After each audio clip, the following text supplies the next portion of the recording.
আমরা এতদিন ভেবেছিলাম যে এই মাদ্রাসা একটা প্রাইমারি লেভেলের মাদ্রাসা,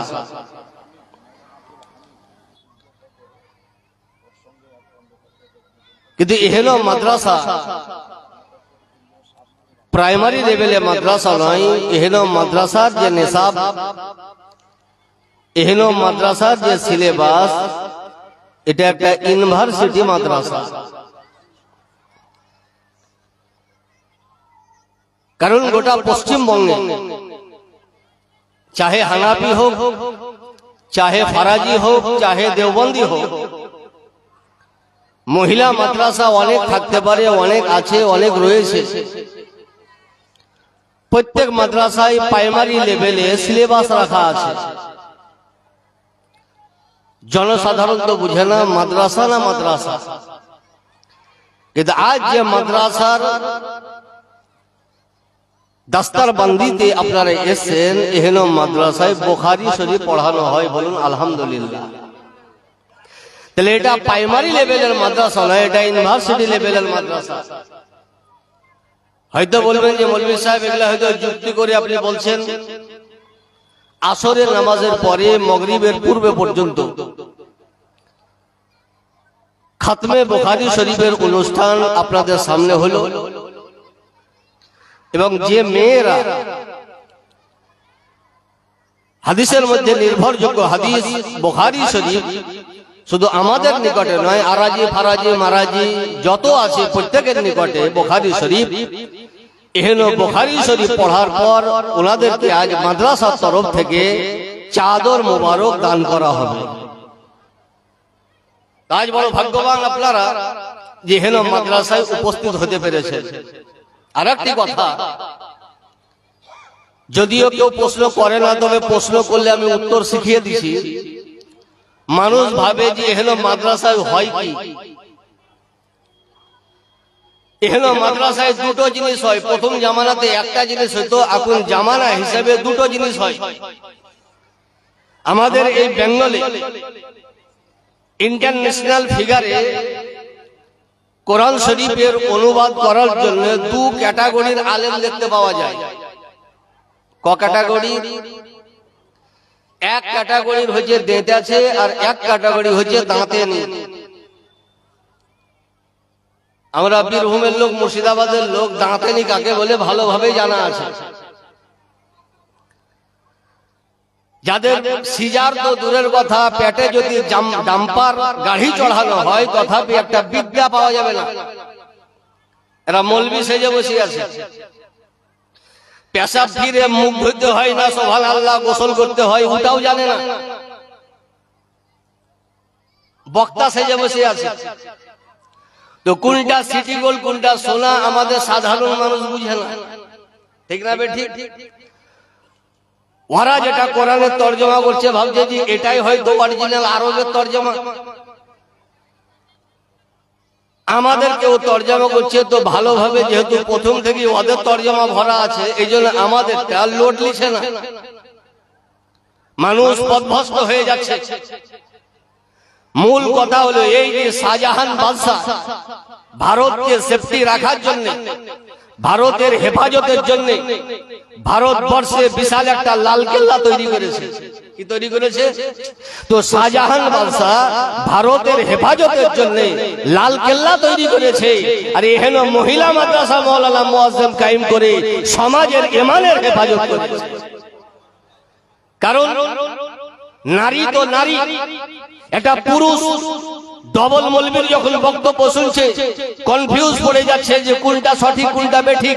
তো যদি একটা পুরুষ হয়ে সঠিক বেঠিকের মধ্যে নির্ণয় না করতে পারে, তো নারী সুবহানাল্লাহ যারা ব্রেনের দিকে অল্প, এরাও ঠিক ভুল বুঝতে পারবে না। এই জন্য তাদেরকে লাইনে আনার জন্য, ইসলামের সুবহানাল্লাহ আলো দেখাবার জন্য আপনাদের পূর্ণ সহযোগিতাতে সুবহানাল্লাহ সিধরি গ্রামের মতন একটা গ্রামে নবী মুস্তাফার মাদ্রাসা কায়েম করেছে, যেখানে দেশের সুবহানাল্লাহ আপনার আমার মেয়েরা এসে কোরআন ও হাদিসের শিক্ষা লাভ করে আসল খোদার প্রেম কাকে বলে এবং নবী মুস্তাফার প্রেম কাকে বলে এহেন মাদ্রাসা থেকে প্রচার হবে।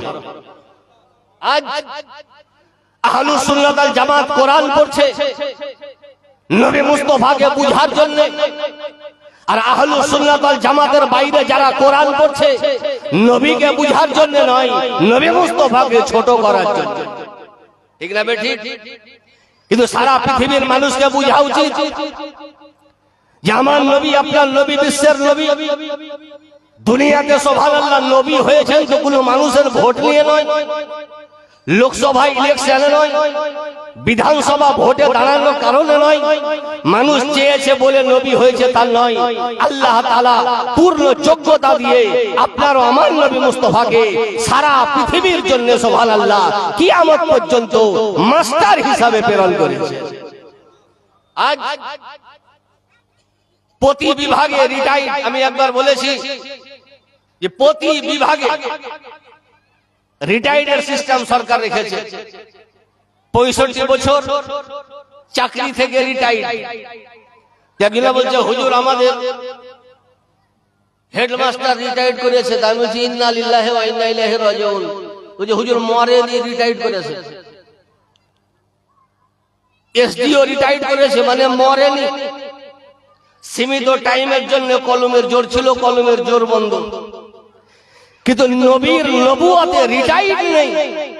নবী মুস্তাফা 5 দিন 10 দিন 1 বছর 1.5 বছর 5 বছরের জন্য নয়, লাইফ টাইমের জন্য নবী হয়ে দুনিয়াতে এসেছে। আল্লাহ নবীকে নবী তৈরি করে পাঠালেন, পূর্ণ যোগ্যতা দিয়ে নবীকে পাঠালেন। নবী কোন স্কুলে কাউরির কাছে টেবিলে বসে শিক্ষা অর্জন করেননি, স্বয়ং খোদার কাছে সুবহানাল্লাহ শিখে দুনিয়ার মাস্টার হয়ে নবী এলেন দুনিয়াতে।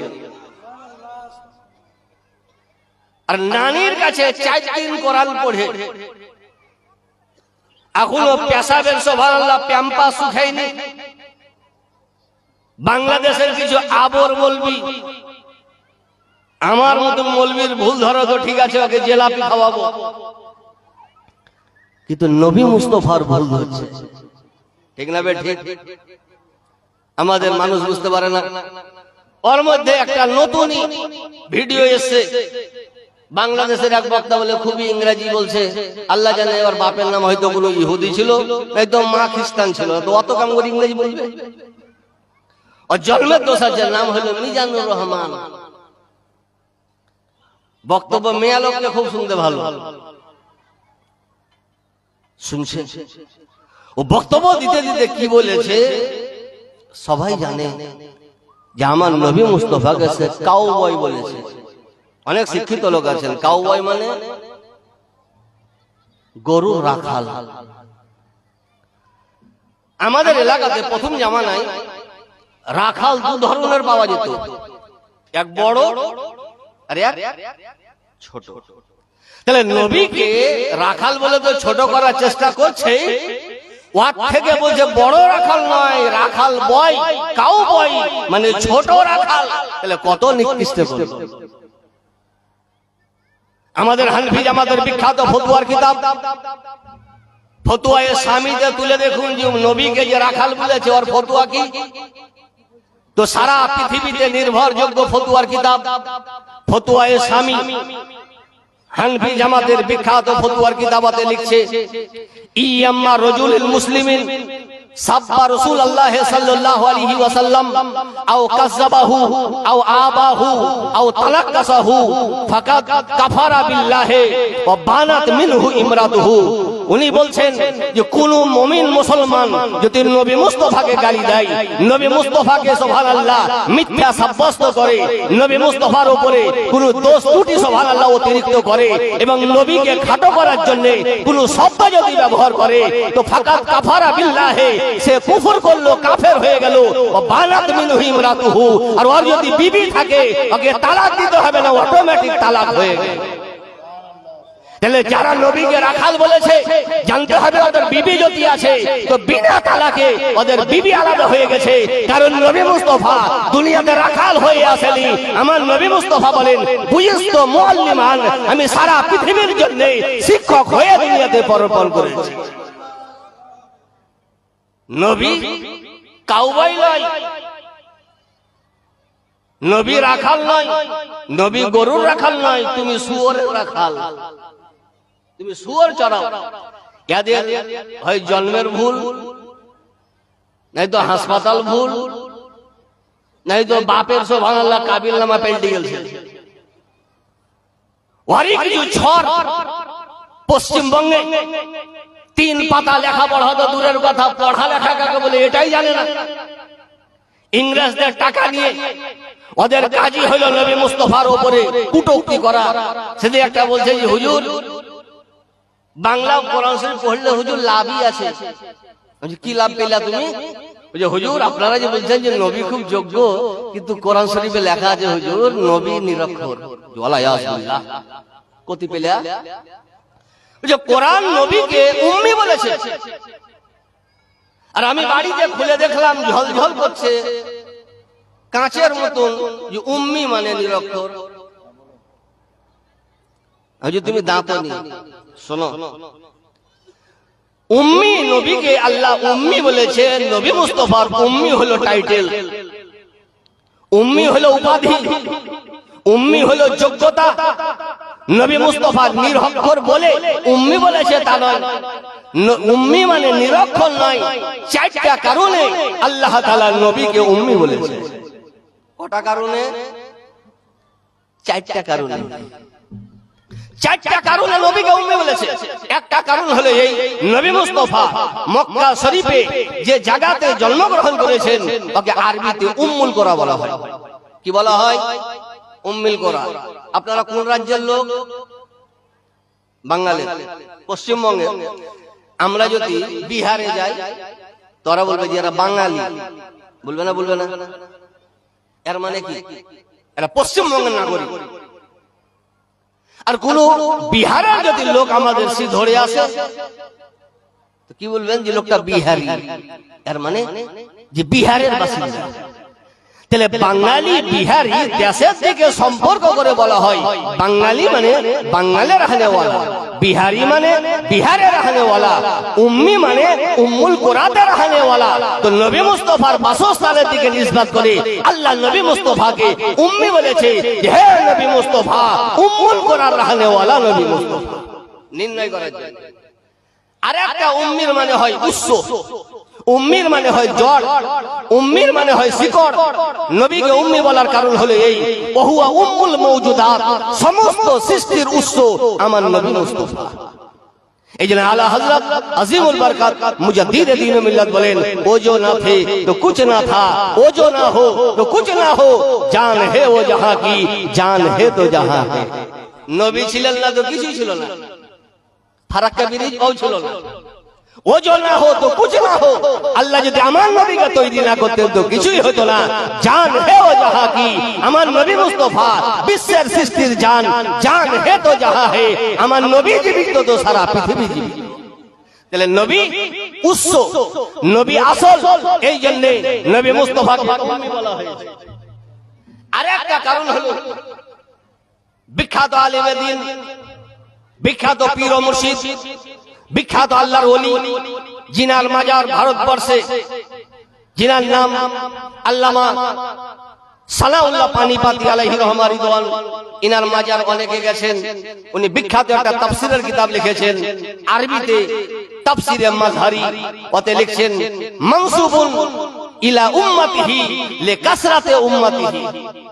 উম্মি মানে হলো উম্মতওয়ালা, উম্মি মানে উম্মতওয়ালা, আসলে ছিল উম্মতি। লাস্টে কোন শব্দের যদি লাস্টে তে হয় আর পরে যদি ইয়া হয় তো তেটা সাইলেন্ট হয়ে যায়। এই গ্রামার তো আর বাপ 14 পুরুষ পড়েন, ও মিজানুর রহমানের বাপও পড়েন, বর্ধমানের মোটা দানা ইও পড়েন, আদার বাদার মাদার শিয়াল কুকুর এগুলাও পড়েন। তোরা তো ভুল ধরবে। তো আসলে ছিল উম্মতি, লাস্টে ইয়া মিডিলে তে হয়ে যাওয়ার কারণে তেটা সাইলেন্ট হয়ে গেল। যেমন মদিনাতুন, কেউ যদি মদিনার হয় তো মদিনাতি হয় না, মাদানী।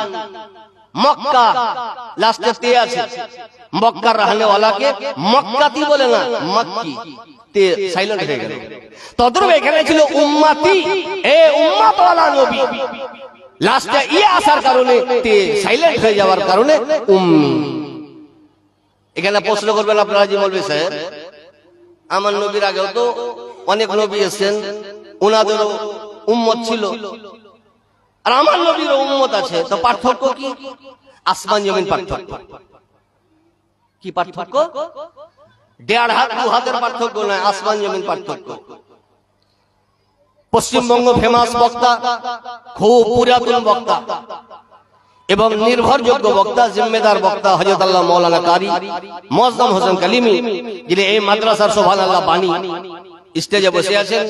ওনার কাছে 1 লাখ টাকা আছে, চাহিদা লাগে না, উদাহরণ 1 লাখ।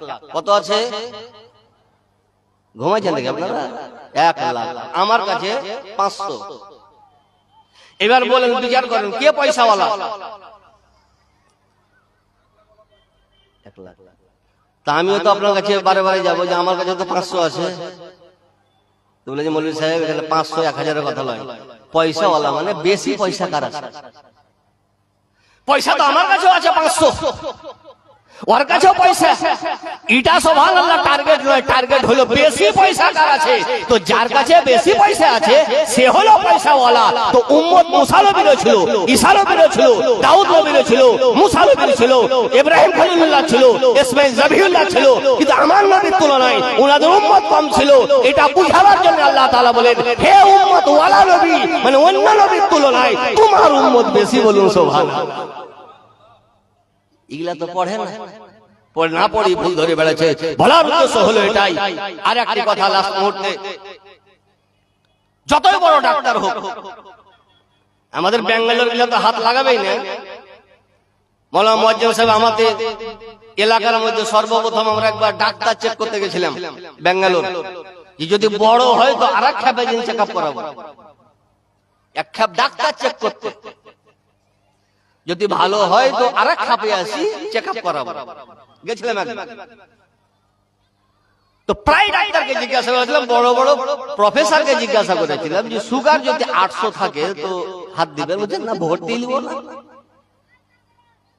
রোগীতে হাত দিয়া তো দূরের কথা, ওকে ঢুকতে দেব না। ঠিক করি এসো, তো যদি রোগী না যায় বলে যে সুগারকে প্রথমে লেভেলে করবো, তারপরে ওটিতে ভরবো। কেন? যে সুগার অবস্থায় যদি ওটিতে ভরা হয় আর অস্ত্রোপচার হয় তো রোগী বাঁচতেও পারে, না বাঁচতেও পারে, রিস্ক আছে। এই জন্য সরি হয়তো একবার বলতে হয় বা 2 বারও বলতে হইতে পারে। অপারেশন কি করবেন? সুগারটাকে লেভেলে আনবেন।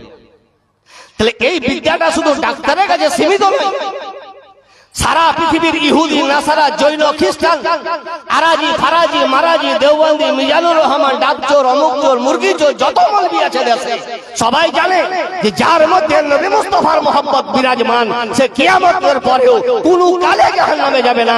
এদেরকে জাহান্নামী করতে গেলে নবী মুস্তাফার মহব্বত থেকে বহু দূরে রাখবে। কারণ নবীর মহব্বত যদি কাউরির মধ্যে থাকে তো জান্নাত পোড়া তো দূরের কথা, জান্নাত স্পর্শ করবে না। এটা কাফের জানে, ইহুদি জানে, খ্রিস্টান জানে, সবাই জানে। কি করতে হবে? এদেরকে জাহান্নামী করতে হবে। তো প্রথমে এদের কাছ থেকে নবী মুস্তাফার মহব্বত থেকে দূরে হও।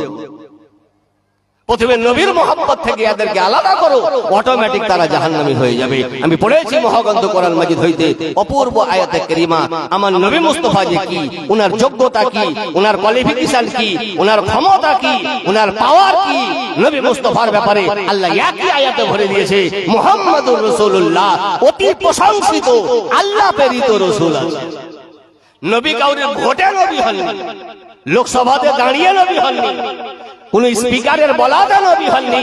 আল্লাহ বলছে আমি নবী মুস্তাফাকে নবী করেছি। এর উপর আরেকটি কথা, অনেক মৌলবি বলে যে আমাদের নবী হুজুর 40 বছরই তো হইলেন, তাই যে নবী 40 বছর হয়নি, তুমি হয়তো আজকালে হইলে। নবী যে নবী হয়ে দুনিয়াতে এসেছেন এটা জানার জন্য আমাকে আলাদা বুখারী খোলার দরকার নেই, মিশকাত শরীফ খোলার দরকার নেই। এক কথাতেই উত্তর প্রত্যেকের ব্রেনে ঢুকে যাবে। সেটা হলো এই যে আপনারা জলসা, জুলুস, মিলাদ, জীবনী বই পড়ে জ্ঞান অর্জন করেছেন যে আমার নবী মুস্তাফা যখন দুনিয়াতে পদার্পণ করেন তো কিছু বলছিলেন, ঠিক না বেঠিক? আমরা তো কেঁদে আছি, আর নবী কিছু বলছিলেন। কি বলছিলেন? ফারাজিরাও স্বীকার করে, দেওবন্দিরাও স্বীকার করে, আমরাও স্বীকার করি। নবী মুস্তাফা তিনটি শব্দ বলেছিলেন, রব্বি হাবলি উম্মত। এটা শুনেছেন না? আজ নতুন শুনছেন? শুনেছেন। ফারাজিরাও বলেছেন রব্বি হাবলি উম্মত। এর মানে আমার নবী 50 বছরে নয়, 40 বছরে নয়, 12 রবিউল আউয়াল সোমবার সুবহে সাদিকের টাইমে মামিনার ঘরে নবী যখন এলেন তো নবী বলছেন রব্বি হাবলি উম্মতি। এর মানে এ আমার রব। তাহলে নবী নিজের রবকে চিনে দুনিয়াতে এসেছেন, আর আজ বড় হয়ে গেল নবীকে চিনতে পারে না। হাবলি মানে আমাকে দিয়ে দাও, হে নবী কি? উম্মতি, আমার উম্মত দিয়ে দাও। উম্মত নবীর জন্য বলা যায় না জনসাধারণের জন্য বলা যায়? প্রত্যেকের পরিভাষা আলাদা আলাদা। মাদ্রাসার ছাত্রকে তালবে ইলম বলে, কি বলে? স্কুলের ছাত্রকে ছাত্র, বিদ্যার্থী, স্টুডেন্ট বলে। মসজিদে ইমামের পিছনে নামাজ যারা পড়ে তাকে মুক্তাদি বলে। প্রত্যেকের একটা পরিভাষা আছে। কিন্তু কোন কালে শুনেছেন যে হুজুর গাঁতে জলসা হওয়ার পর এবার যা মসজিদে উম্মত বেড়েছে, হুজুর তো মসজিদ বাড়াইতে হবে, কেউ বলে? সিধরিয়া মাদ্রাসায় এবছর বাপরে বাপ যা উম্মত ভর্তি হইল, কেউ বলবে? সাইদাবুল মাদ্রাসায় প্রায় 250 উম্মত হবে, কেউ বলবে? আর উম্মত যখন বলবে তো নবীর সঙ্গে সম্পর্কিত করে। মসজিদে ইমামের পিছনে মুক্তাদি বলবে, মাদ্রাসায় ছাত্রকে তালেবে ইলম বলবে, স্কুলের ছাত্রকে বিদ্যার্থী বলবে। আর নবী যখন নিজের ব্যাপারে বলবে সুবহানাল্লাহ, তো নবী মুস্তাফা উম্মত বলবে। এর মানে জন্মের দিনে নবী মুস্তাফা উম্মত চেয়েছিলেন, এর মানে নবী 40 বছরে নয়, নবী হয়ে দুনিয়াতে এসেছেন। এটা সুবহানাল্লাহ, নবী নিজের জন্মের দিনে সারা পৃথিবীতে এলেন। এই হাদিস গুলাও এরা মানে বুঝে না। নবী জন্মের দিনে এলান করলেন যে আমি নবী হয়ে দুনিয়াতে এসেছি। যোগ্যতা কি? আল্লাহ বলছে সানুকরিউকা ফালা তানসা। হে নবী, কোন মাদ্রাসায় নয়, মসজিদে নয়, মক্তবে নয়, ইউনিভার্সিটিতে নয়, সানুকরিউকা আমি আপনাকে পড়াবো, ফালা তানসা জীবনে আপনি ভুলবেন না। তাহলে যত পড়িয়েছে আল্লাহ তাআলা সমস্ত জিনিস আমার নবী মুস্তাফা শিখে নিয়েছেন, বলুন সুবহানাল্লাহ। আজ প্রশ্ন করে যে নবী গায়েব জানে না? আল্লাহ শিখিয়ে এটাও দিয়েছেন, ও আল্লামাকা মা লাম তাকুন তাআলাম। হে নবী মুস্তাফা, আপনি অতীতে যেটা জানতেন না আল্লাহ তাআলা আপনাকে সব শিখিয়ে দিয়েছে। তো যে নবী কোন মাদ্রাসায় নয়, স্কুলে নয়, মক্তবে নয়, খোদার কাছে পড়লো, এহেন নবীকে বলছে যে নিরক্ষর। আর যে দাদির কাছে 3 দিন পড়লো, ইয়াবা নিজেকে সুবহানাল্লাহ মিজানুর রহমান বলার উদ্দেশ্য হলো এটা, যারা আমেরিকার কাছে টাকা পায় এরা নিজের বাপকেও গালি দিয়ে দিবে, নিজের মাকে সুবহানাল্লাহ অস্বীকার করবে, এদের জাত বংশ ঠিক নাই। তো বলার উদ্দেশ্য হলো এটা, তাই সারা পৃথিবী যত বিধর্মী সব চাইছে যে মুসলমানের ভিতর থেকে নবীর মহব্বতকে দূরে করো, কারণ নবীর মহব্বত থাকলে এরা জান্নাতি হয়ে যাবে, এরা জাহান্নামে যাবে না, জান্নাতি হয়ে যাবে। যে আলাদা করো।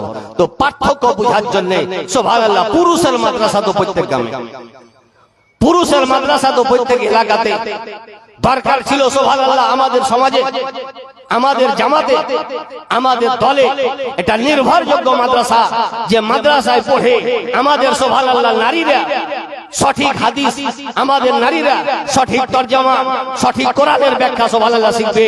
এটা আপনাদের প্রচেষ্টায়, আপনাদের পূর্ণ সহযোগিতায়, আপনাদের আন্তরিকতার কারণে আজ এহেন মাদ্রাসা সুবহানাল্লাহ সুবহানাল্লাহ প্রাইমারি লেভেলে নয়, এহেন মাদ্রাসায় বুখারী শরীফ পড়ানো হয়, বলুন আলহামদুলিল্লাহ। কারণ যারা দাঁড়িয়ে আছেন অনেক জায়গা আছে, এদিকে আগে আছে। কারণ হলো এই ইবাদত যেমন পুরুষের উপরে অপরিহার্য, নারীদের প্রতি অপরিহার্য। নামাজ পুরুষদের উপরে ফরজ, নামাজ মহিলাদের উপরে ফরজ, ঠিক না বেঠিক? কিভাবে নামাজ পড়তে হবে এই মশলা জানতে হবে পুরুষকেও, কিভাবে নামাজ পড়তে হবে এই মশলা জানতে হবে নারীদের। রোজা কিভাবে রাখতে হয় পুরুষের যেমন জানা জরুরি, তদ্রূপ নারীদেরও জানা জরুরি।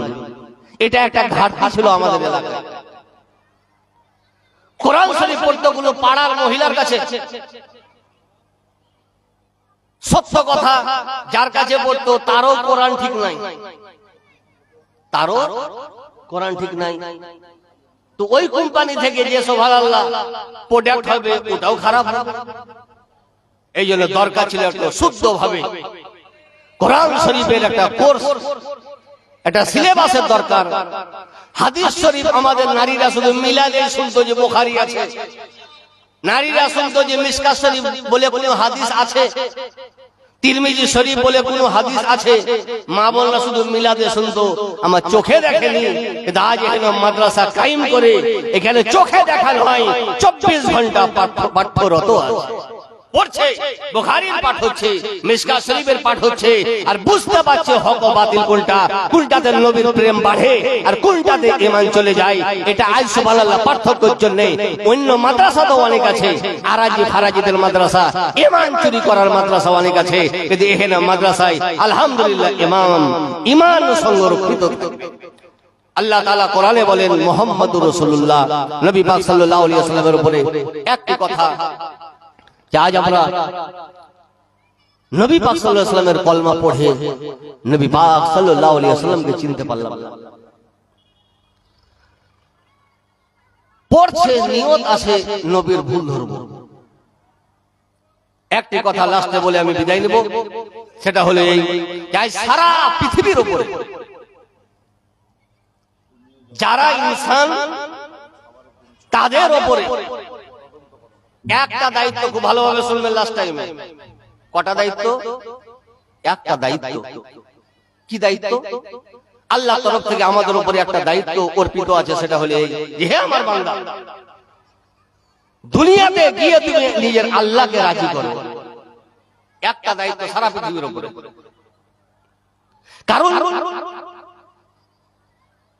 হে খোদা, আমাদের উপরে তো দায়িত্ব আছে তোমাকে রাজি করব, কিন্তু তোমাকে যদি রাজি করিয়ে তো তোমার ইচ্ছা জানতে হবে, কারণ নিজের ইচ্ছায় তোমাকে রাজি করা যাবে না।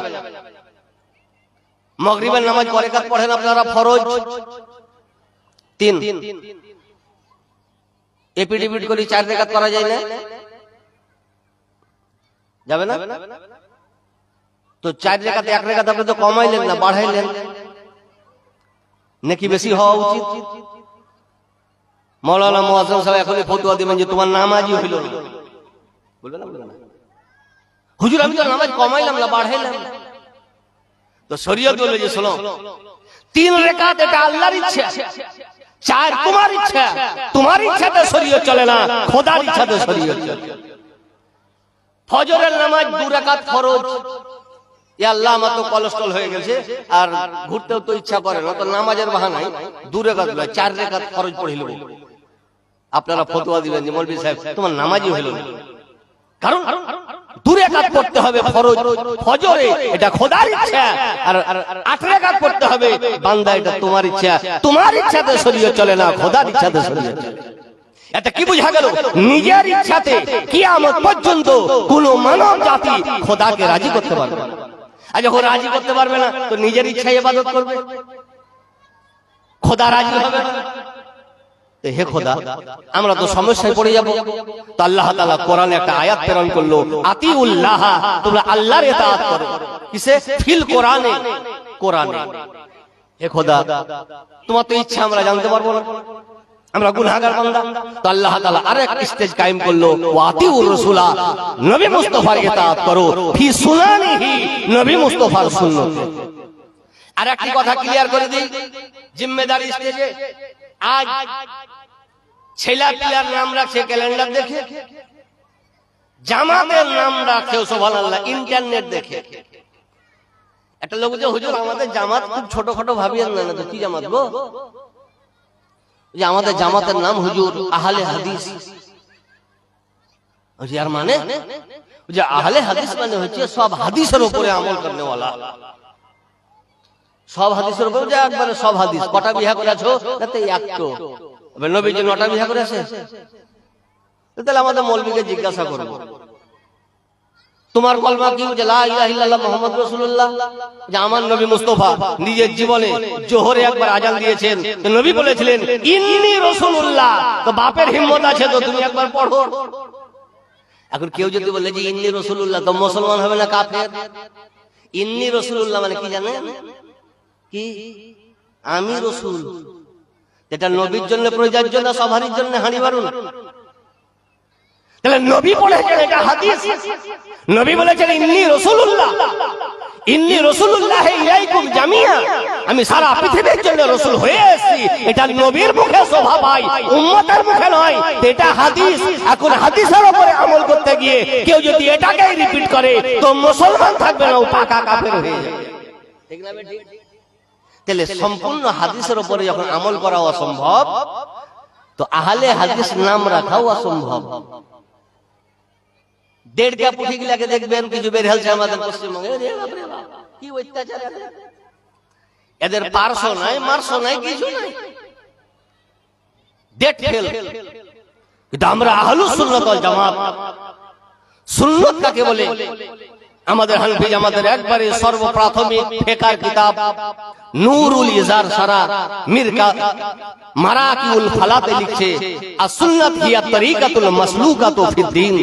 ধর্মের উপরে আল্লাহ এবং আল্লাহ রাসূলের তরফ থেকে যে জিনিসের উপরে চলার অনুমতি পাওয়া গেছে তাকে সুন্নাত বলা হয়। তাহলে পূর্ণ হাদিসের উপরে আমল করা অসম্ভব, কিন্তু পূর্ণ সুন্নাতের উপরে আমল করা সম্ভব।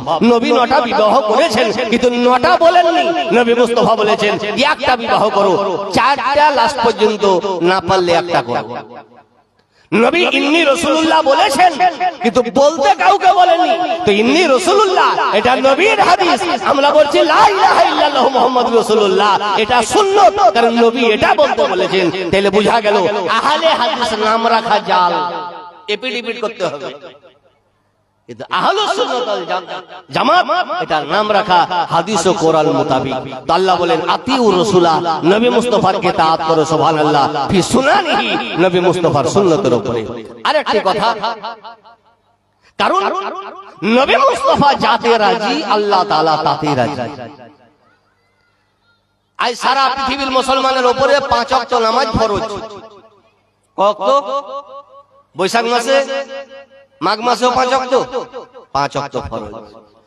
কিন্তু আলা হযরত আজিমুল বরকত মুজাদ্দিদ দ্বীন ও মিল্লাত একটি কিতাব লিখেছেন যার নাম আল আমন ওয়াল গোলা লিনাইতিল মুস্তাফা বিদাফইল বালা। এত বড় নাম, কিতাব কেমন হবে? অত লিখছেন হাদিস শরীফ, নিজের তরফ থেকে লয় হাদিস, যেটা ইহুদি নবীর কাছে এসে বলছে হুজুর কলমা তো পড়বো, কিন্তু একটা শর্তের উপরে। কি শর্ত? তো আপনার ধর্মের 5 ওয়াক্ত নামাজ ফরজ, আমার দ্বারা 5 ওয়াক্ত চলবে না, আমি 3 ওয়াক্ত পড়বো, 2 ওয়াক্ত পারবো না। এই দায়িত্ব সারা পৃথিবীর কেউ নিতে পারবে? কোন মুফতি, কোন পীর, কোন মিনিস্টার, কোন স্পিকার, সারা পৃথিবীর কেউ নিতে পারবে না। এটা হাদিস তুলে দেখুন, নবী বলছে, মুচকি হেসে নবী বলছেন যে কি ব্যাপার? যে হুজুর আমি 3 ওয়াক্ত চালাইতে পারবো, 2 ওয়াক্ত পারবো না। নবী বলছে তোমার জন্য 3 ওয়াক্ত ফরজ, সারা পৃথিবীর উম্মতের উপরে 5 ওয়াক্ত ফরজ। এর বিপক্ষে নবীর উপরে কোনো আয়াত নাযিল হলো না। হে নবী তুমি ভুল কেন ফতোয়া দিলা? বরং কোরআনে আয়াত নাযিল হলো, হে নবী মুস্তাফা তোমার ফয়সালার উপরে যারা ঈমান না আনবে, তোমার ফয়সালাকে যারা না মানবে, জানতে হবে তারা ইসলাম থেকে বেরিয়ে গেছে। আল্লাহর তরফ থেকে নামাজ এলো 5 ওয়াক্ত, নবী মুস্তাফা ইহুদিকে ফতোয়া দিলে তোমাকে 5 ওয়াক্ত পড়তে হবে না, তোমার 3 ওয়াক্ত যথেষ্ট। ইয়াতে খোদা রাজি হয়ে গেল। তাহলে বুঝা গেল যাতে নবী মুস্তাফা রাজি, তাতে স্বয়ং আল্লাহ তাআলা রাজি। এই হাদিসগুলা বাপ জন্মে এরা দেখেনি। হে খোদা, নবী মুস্তাফা ভাষা বলতেন, বড় বড় সাহাবী বুঝতে পারতেন না। একজন নবী মূর্খ, বেশিক্ষিত তো কি বুঝিস? পেশাব ফিরে পাইন লিয়ার ঢং নাই। নবীর ভাষা আরবি, সাহাবায়ে কেরামের ভাষা আরবি, কিন্তু হাদিস তুলে দেখুন নবী যখন বক্তব্য রাখতেন তো সুবহানাল্লাহ গ্রামের সাহাবী নয়, টাউনের সাহাবী উঠে বলতো ইয়া রাসূলুল্লাহ আসান করুন, আপনার ভাষা বুঝতে পারছি না। নবীকে বলতো হুজুর হালকা করেন, হুজুর ভাষা বুঝতে পারি না। এর প্রমাণ হাজার হাজার হাদিসে আছে, আমি ওদিকে যাচ্ছি না, ভাষা বুঝতে পারছি না। হে খোদা, নবীকে তো সবাই চিনতে পারবে না, তো আল্লাহ তাআলা লাস্টে বলছে ওয়া উলিল আমরি মিনকুম, তোমাদের মধ্যে যারা উলুল আমর তাদের আনুগত্য করো। উলুল আমর কারা?